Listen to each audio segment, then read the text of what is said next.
Choose Joy email April 3rd, 2022, take two. I recorded one and it was just all over the place nonsense. So I was like, nope, do it again. Happy Sunday, everybody. And of course, this email you will find in the Monday email. So happy Monday, everybody. Happy April the 3rd. Happy April the 4th. Today, April the 3rd, is my second oldest nephew, Dre's birthday. Happy birthday. DeAndre, I love you with all my heart. He is my heart. In fact, I would say that of the four DeGru grandchildren, he is the one who is most like me. So there you go. Just a delightful person, and I hope that you have enjoyed and will continue to enjoy your day. I hope that everyone has had as wonderful a weekend as I have. And the reason what made my weekend so wonderful is because I chose joy. And I think that is, I mean, that's what this is all about, right? I chose joy. So you say, well, Dr. E, how did you choose joy? Well, took myself to lunch on Saturday, treated myself to a massage, got my hair cut, read a book, sat out in the yard, enjoyed the wind, the breeze, the sun, the blue sky, the birds singing to me. I even drew with some sidewalk chalk. My knee was hurting though, and so my massage wasn't planned. It was all about self care. My knee was hurting, and I was like, that muscle behind my knee. It's the muscle behind my knee, and I think it's just the overexertion from being back to work. But also, when you eat things that you have foods that feed inflammation and you have foods that cure inflammation, and I've got to take a switch from the foods that have been feeding inflammation and switch to some foods that are going to heal it. So I drank some cherry juice. I put some cherry juice in my green smoothie. I bought some berries, and so I'm definitely going to be mindful of the things that I'm eating and the things that I'm drinking so that I can cure that pain in my knee as much as possible, so that I don't have to go to the doctor or have to get medicine for it.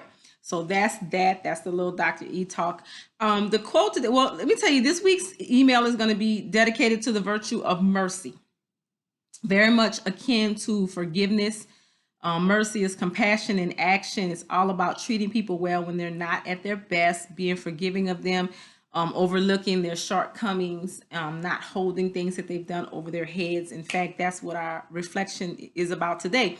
Giving people a clean slate, which is wonderful because last week I had that conversation with educators at my school. Oftentimes when you have students who are struggling with behavior, it is, I don't know, it seemed like an easy thing to just constantly remind them of the things that they've done wrong. But I don't find that in life that is terribly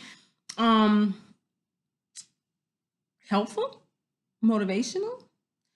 If you're trying to get changed behavior out of someone, to constantly remind them of the things that they've done wrong. I don't know. I just think that you want to speak into existence the things that you want to see, which of course brings me to a story that I have about with my friend. She sent me this message today, and it was about appreciating people when they, how did it go? They did what needs to be done. And I was like, what? And so anyway, it was a very Dr. E thing to send, but I was in a playful mood, so I just kept laughing and poking at her. But definitely, she was like, holding up an ideal. Anyway, the two messages didn't really jive for me. They didn't really align. But absolutely, when you want to see a change of behavior in someone, you hold up the ideal behavior, and constantly telling them how they fall short of the ideal behavior is not going to motivate them to do better. So you got to give people a clean slate and allow them to be the best versions of themselves that they can be. So that is our mercy reflection for today. And our quote of the day, I want to read it out loud. Oftentimes I don't read it. I just kind of get straight into the message, but I really, really like this when it says, life has taught me I am not always in control. So I already love that.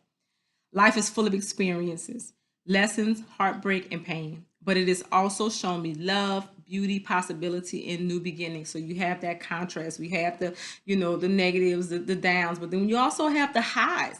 And oftentimes we fall victim to negativity bias, where we're really good at noticing everything that's not going our way, and we forsake looking at all the things that are going our way. So make sure that you strive for balance in that. And then the last part of it says, embrace it all. It makes us who we are.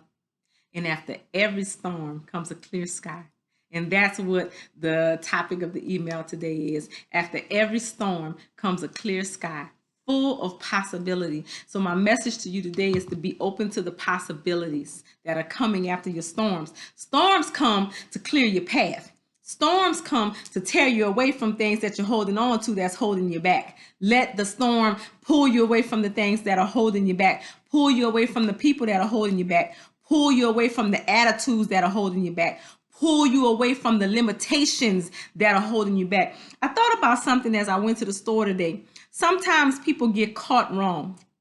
They get caught doing wrong. And the only thing they learn from being caught doing wrong is how to do wrong better so they don't get caught next time. And I thought to myself, how sad is that? How sad is that? Instead of learning the lesson from doing something that hasn't been beneficial, they don't do that. And so when that storm comes, let it pull you away from those behaviors that no longer serve you, that maybe never did serve you. Don't learn how to do those behaviors better. Let them go. Set them down. Allow yourself to have a clean slate. Stop beating yourself up for the things that you did that didn't serve you well.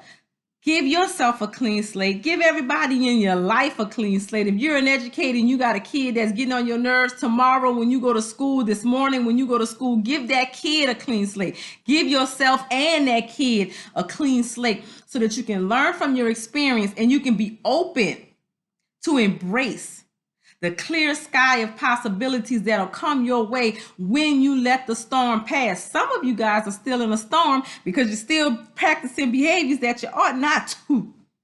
I don't know where that came from, but I definitely needed to say it. So if that's you, stop doing what you're doing. Get out of your own way. Embrace love, compassion, patience, and enjoy. Embrace joy. And do the things that put a smile on your face and hang out with the people that make you happy.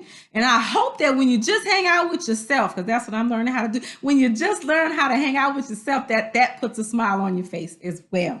That's all I'm going to say. I'm done. I want to leave you with be kind to yourself and decide for yourself what that is and what that means. And then be kind to others. And people will teach you how to be kind to them. Pay attention. Don't make people have to repeat themselves. I hate that.